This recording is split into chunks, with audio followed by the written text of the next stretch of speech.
4 more years! 4 more years! 4 more years! So I'd like to welcome the Premier, Doug Ford, to Temiskaming Cochrane, Iroquois Falls.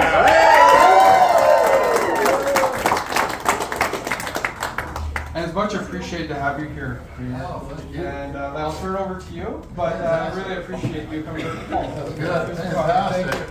Well, folks, it's great to be here in Iroquois Falls, and I'll tell you, I love going down the road and seeing all the Tory signs all the way along. Just keep putting all the signs up. We can't wait to have Tory down to Queen's Park. He's going to have a strong voice, and I'll tell you right now, there hasn't been a strong voice. There just hasn't been, and we need Tory down there. We've got to get everyone out to vote. We're down to the last 5 days, and we're just going to go full out right across the province. And what an honor to be here. What a great team you have here.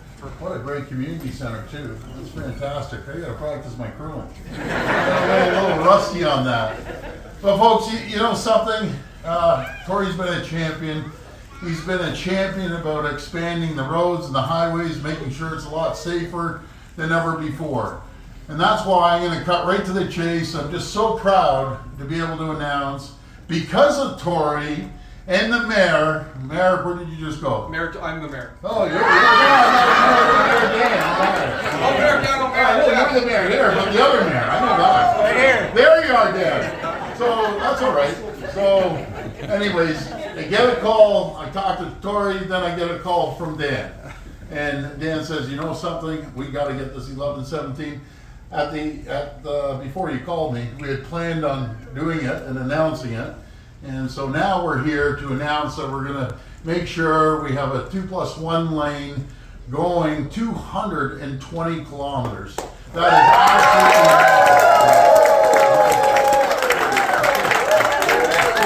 absolutely That's a very good start. I'm not allowed to call Tory mayor, by the way. They have these rules in the election. I'm not allowed to say mayor or minister or premier or whatever, but anyways.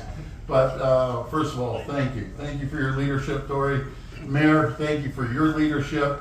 Mayor, I got to ask you, we got to get everyone out in Cochrane to vote. Yes. It's absolutely critical, because these two towns are going to make the difference. We're going to make Highway 11 blue. That's right.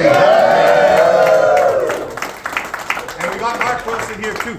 Oh, beautiful. Excellent. So, folks, you know, over the last couple months, we've seen what's been going on down south with President Trump and threatening to take our livelihoods away from us. He wants to take every single bit of the economy down to the U.S., but we're going to stand up as we have, and I can tell you we're going to fight tooth and nail. They want to tariff us, we're going to tariff them, tariff for tariff, dollar for dollar. We're going to hit them back hard like they've never been hit before. What President Trump doesn't understand is the resilience of not just the Ontarians, but Canadian people right across this great country. I've never seen more patriotism than we have, especially over the last month or so.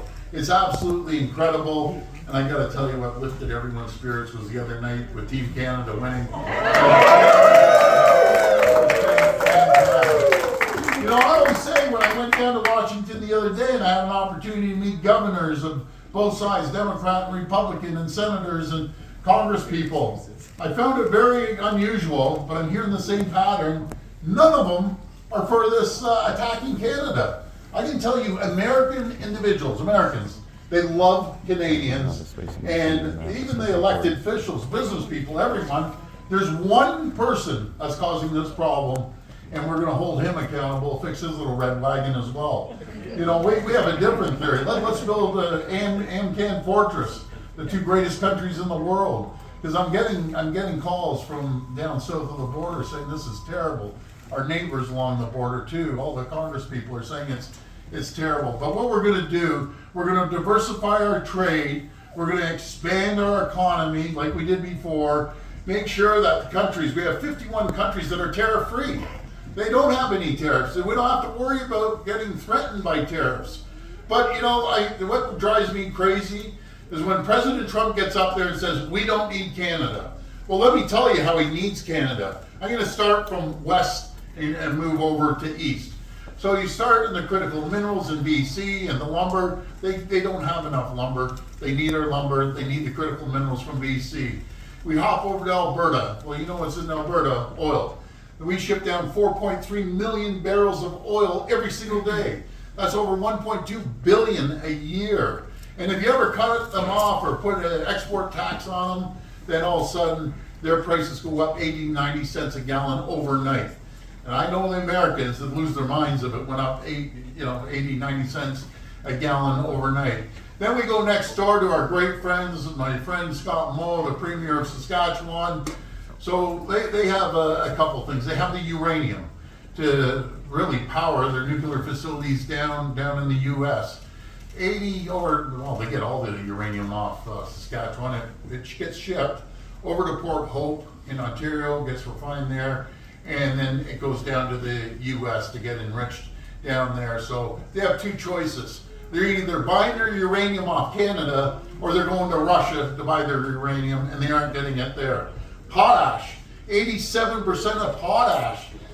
President Trump wants to keep targeting our farmers, especially our dairy farmers that we love. And I can tell you, they wouldn't even have any farms if it wasn't for Saskatchewan potash, because they can't get the potash from anywhere else, and if they do, they can't run it up the Mississippi River. Now we go over to my great friend Wab Canoe over in Manitoba.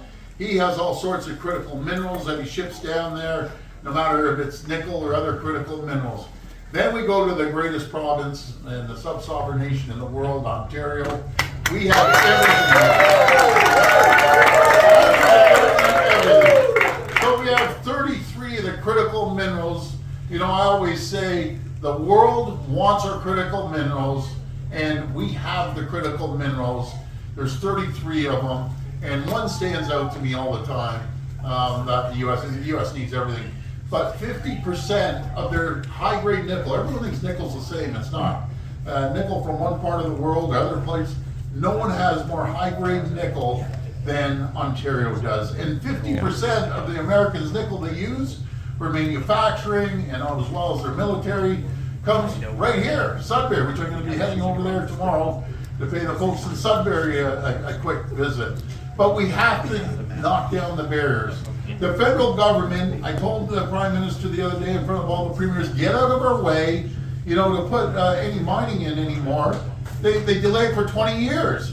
Meanwhile, the rest of the world is saying, come here, we'll do it in a year, the permitting. Down in the U.S., President Trump is saying, come here and we'll give you permits in the year. We cannot wait 20 years, we'll be left behind. Our critical minerals, more than anywhere in the entire world, we have them here. Not to mention the Ring of Fire that we're getting the road to the Ring of Fire. Alberta's oil is like our critical minerals. And we get these critical minerals out of the world, out of the ground. We're the largest in the entire world. Think of that. In the entire world, we don't have to depend on the U.S. We start shipping it everywhere, because everyone needs our critical minerals. And then you hear him threatening. I'm getting tired of his threats, by the way. Anyways, and then he's threatening the aluminum and steel. You look at the aluminum. 60% of the aluminum the U.S. needs, they can't produce enough aluminum. Comes from our great neighbors from Quebec, and you cut their aluminum off, all of a sudden that stops. Everything stops over there. That includes the steel and so on and so forth. But folks, you get my gist of where I'm going with this. They need us. They in desperate need of needing us. But we aren't going to be bowled over by a bully. We aren't going to roll over. He wants to roll over everyone else. I'll tell you one thing, he's not rolling over Doug Ford. He's not going to roll over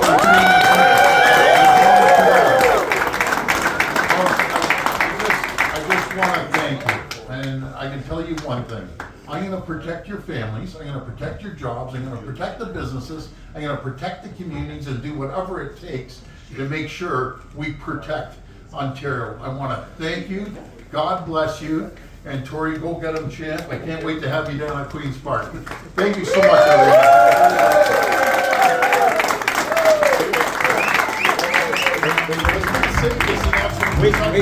Wait. I'll tell you now, we're going to widen Highway 69. I don't know if anyone's ever driven Sudbury down to Parry Sound. Yep. It's like putting your life in your hands there. So we're going to double the lanes on the Highway 69 too. It's going to be really good. Thank you.